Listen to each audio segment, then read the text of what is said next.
പാലക്കാട് CPM-നെ വലിയ പ്രതിരോധത്തിലാക്കി വിമത നേതാക്കൾ വിളിച്ചു ചേർത്ത കൺവെൻഷനിൽ പൊതുജന പിന്തുണ കണ്ട് ഞെട്ടിയിരിക്കുകയാണ് CPM.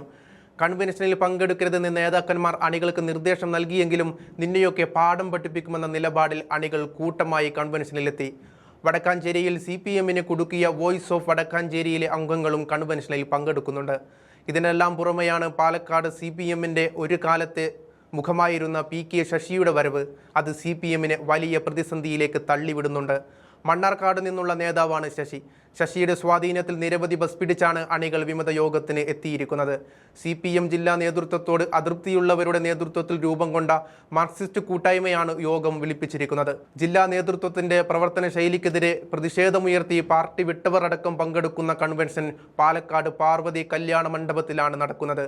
മുൻ MLA PK ശശി കൺവെൻഷൻ ഉദ്ഘാടനം ചെയ്യുമെന്ന് കൊഴിഞ്ഞാമ്പാറയിലെ ഡെമോക്രാറ്റിക് മാർക്സിസ്റ്റ് ഫ്രണ്ട് നേതാക്കളും ഗ്രാമപഞ്ചായത്ത് പ്രസിഡന്റുമായ M സതീഷാണ് കഴിഞ്ഞ ദിവസം അറിയിച്ചത്.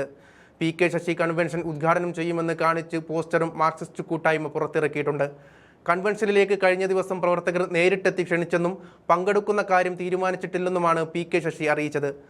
MR മുരളിയുടെയും PA ഗോകുൽദാസിന്റെയും നേതൃത്വത്തിൽ മുമ്പ് പാർട്ടിയിൽ ചില നീക്കങ്ങൾ നടന്ന സമയത്ത് പോലും ഇത്തരമൊരു കൺവെൻഷൻ ജില്ലയിൽ ചേർന്നിട്ടില്ല. അതിനാൽ തന്നെ പരസ്യ വെല്ലുവിളി എന്ന നിലയിലാണ് കൺവെൻഷനെ CPM കാണുന്നത്. ജില്ലയുടെ വിവിധ ഭാഗങ്ങളിൽ നിന്ന് പാർട്ടിയോട് അകന്നു നിൽക്കുന്നവരടക്കം പങ്കെടുക്കുമെന്നാണ് വിമതപക്ഷത്തിന്റെ പ്രതീക്ഷകൾ എന്ന് കാണാം.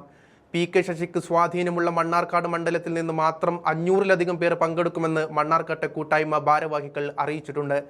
കൊഴിഞ്ഞാമ്പാറയിലെ ഡെമോക്രാറ്റിക് മാർക്സിസ്റ്റ് ഫ്രണ്ടിന് പുറമെ വോയിസ് ഓഫ് വടക്കാഞ്ചേരി, മണ്ണാർക്കാട്ടെ ജനകീയ മതേതര മുന്നണി എന്നീ വിമത കൂട്ടായ്മകളും പങ്കെടുക്കാനെത്തിയിട്ടുണ്ട്. നേരിട്ട് പങ്കെടുക്കാൻ കഴിയാത്ത ജില്ലാ കമ്മിറ്റിയിലെ 5 അംഗങ്ങളുടെ മാനസിക പിന്തുണ തങ്ങൾക്കുണ്ടെന്നും സതീഷ് പറയുന്നുണ്ട്. വടക്കാഞ്ചേരി മുൻ ഏരിയ സെക്രട്ടറി K ബാലൻ, ഏരിയ കമ്മിറ്റി അംഗം P ഗംഗാധരൻ എന്നിവർ നേരത്തെ തന്നെ കൺവെൻഷനിൽ പങ്കെടുക്കുമെന്ന് അറിയിച്ചിരുന്നു.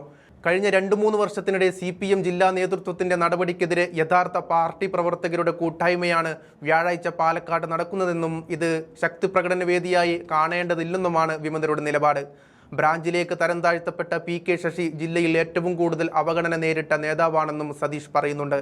CPM-ന്റെ സിറ്റിംഗ് സീറ്റായ ഒറ്റപ്പാലം ഇപ്പോൾ ശശിയുടെ UDF അവരുടെ അക്കൗണ്ടിൽ ചേർക്കാമെന്ന് പ്രതീക്ഷ വെച്ച് പുലർത്തുന്നുണ്ട്. നേരത്തെ ഒഞ്ചിയത്ത് CPM-നെ വെട്ടിലാക്കി RMP രൂപീകരിച്ച് TP ചന്ദ്രശേഖരന്റെ ലൈനിലൂടെയാണ് ശശി കടന്നു പോകുന്നത്. പാലക്കാട് തന്റെ ഒപ്പം നിൽക്കുന്ന വിമതരെ ചേർത്ത് RMP മാതൃകയിൽ പാർട്ടി രൂപീകരിക്കുവാനാണ് നിലവിൽ ശശി ലക്ഷ്യം വെക്കുന്നത്.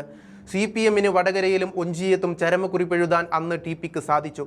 അതിന് പക്ഷേ TPക്ക് നൽകേണ്ടി വന്നത് സ്വന്തം ജീവൻ തന്നെയാണ്. ഇവിടെ ശശി RMP മാതൃക ഏറ്റുവാങ്ങുമ്പോൾ TPയുടെ ഗതിയുണ്ടാകുമോ എന്ന ചോദ്യവും സമൂഹ മാധ്യമങ്ങളിൽ ഉയരുന്നുണ്ട്. എന്നാൽ UDF-ഉം കോൺഗ്രസും മുസ്ലിം ലീഗും സംരക്ഷണം ഒരുക്കുമെന്ന് അറിയിച്ചിട്ടുമുണ്ട്. PK ശശിയെ UDF-ലെത്തിക്കാൻ നിലവിൽ മധ്യസ്ഥത വഹിക്കുന്നത് മുതിർന്ന ലീഗ് നേതാക്കളാണെന്നും ദിവസങ്ങൾക്ക് മുൻപ് നേതാക്കൾ ശശിയുമായി ചർച്ച നടത്തിയെന്നും ഉറപ്പായി കഴിഞ്ഞിരിക്കുകയാണ്. KTDC ചെയർമാൻ സ്ഥാനം ശശി രാജിവെച്ചതിന് പിന്നാലെയാണ് സ്ഥാനാർത്ഥിത്വവുമായി ബന്ധപ്പെട്ട ചർച്ചകൾ ആരംഭിച്ചത്.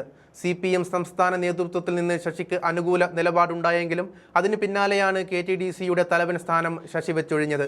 ഇതിനു പിന്നാലെയാണ് CPM വിമത നേതാക്കളുമായി കൈകൊടുക്കാൻ ശശി തീരുമാനിച്ചത്.